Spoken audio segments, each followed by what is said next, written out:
Titanic, o que é real e o que é ficção no filme de James Cameron? O naufrágio do Titanic aconteceu há mais de um século, mas continua atraindo a curiosidade de muita gente, e algumas dessas pessoas chegam a investir muito dinheiro para tentar chegar o mais próximo possível da embarcação, como a gente pôde ver nos últimos dias. Um dos casos mais recentes foi o de um submarino com 5 passageiros que iniciou a expedição no sábado, no dia 17 de junho, para ver os destroços do Titanic, mas desapareceu menos de 2 horas depois do início da sua descida ao fundo do mar. Dias depois, as mortes dos passageiros foram confirmadas por causa de uma implosão do submarino. Para quem não tem interesse, coragem ou dinheiro suficiente para embarcar em uma expedição ao navio, James Cameron tentou contar um pouquinho da história do naufrágio no filme Titanic em 1997. E agora a gente te conta o que é real e o que é só ficção no premiado filme do cineasta. É importante dizer que o próprio James Cameron fez 33 expedições aos destroços do Titanic.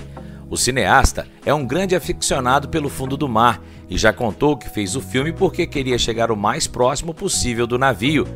Ele percebeu que levar essa história para Hollywood aumentava a chance de uma expedição, e realmente deu certo.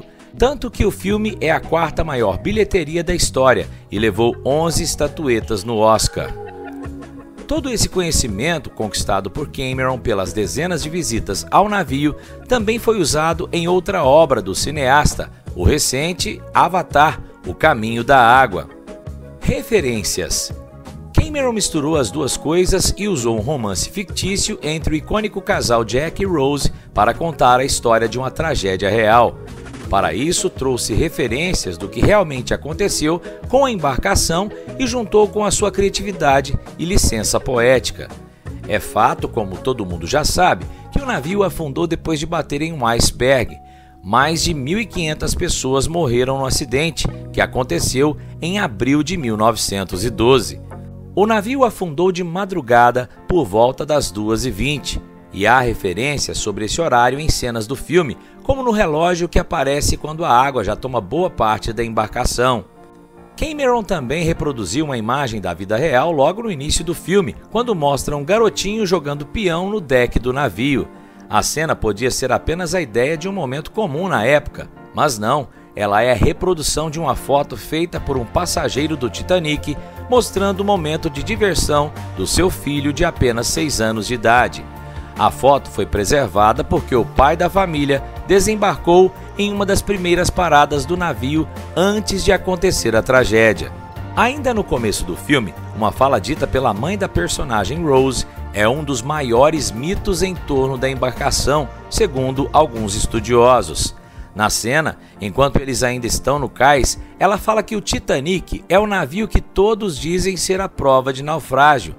Mas o Titanic nunca foi anunciado ou divulgado dessa maneira. Esses boatos surgiram somente depois do desastre.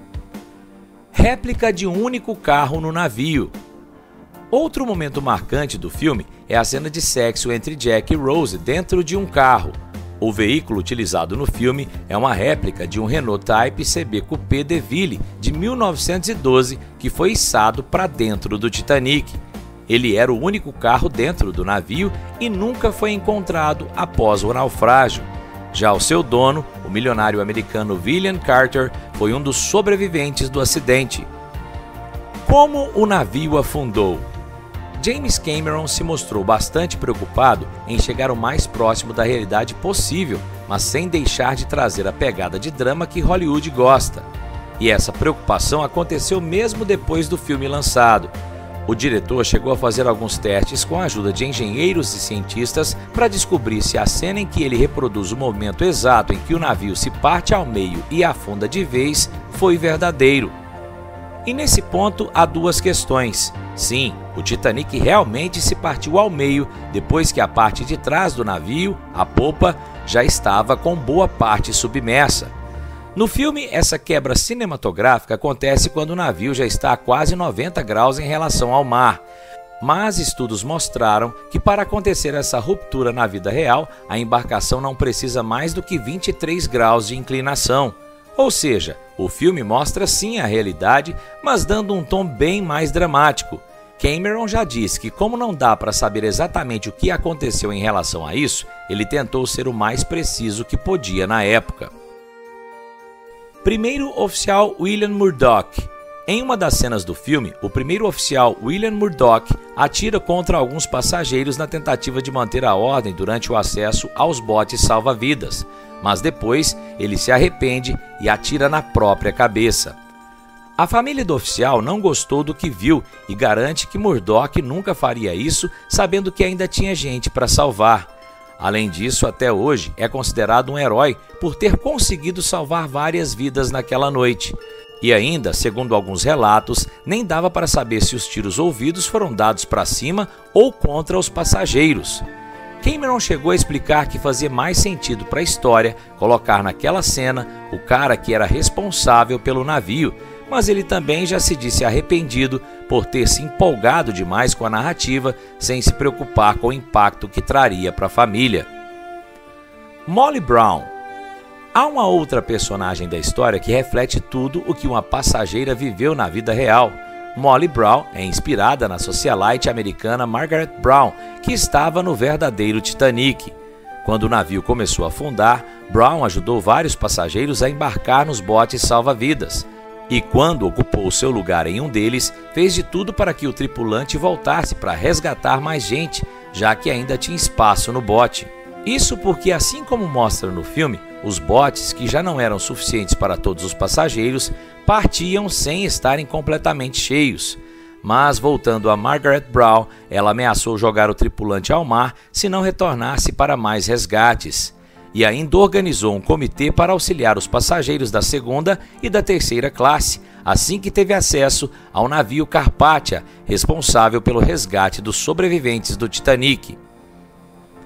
Casal não abandona o navio. Outra história retirada da vida real foi a do talvez segundo casal mais famoso do filme, Isidor Straus, que era dono das lojas Macy's, e a sua mulher Aida. Eles tinham um lugar garantido no bote salva-vidas de número 8, mas Isidor deixou de seguir na embarcação até que todas as mulheres fossem resgatadas. Aida se recusou a deixar o marido e, segundo testemunhas, ela chegou a dizer que eles viveram juntos por muitos anos, então onde ele fosse, ela também iria. O casal foi visto pela última vez no deck do navio. Já no filme, a última cena do casal mostra os dois abraçados na cama enquanto o quarto se enchia de água. E olha só esse detalhe, a esposa do diretor executivo da Ocean Gate e o piloto do submarino que fazia a expedição até o Titanic é descendente desse casal na vida real. Nearer, My God, to Thee. Enquanto o Titanic naufragava, 8 músicos de uma orquestra decidiram se reunir e fazer música para tentar acalmar os tripulantes.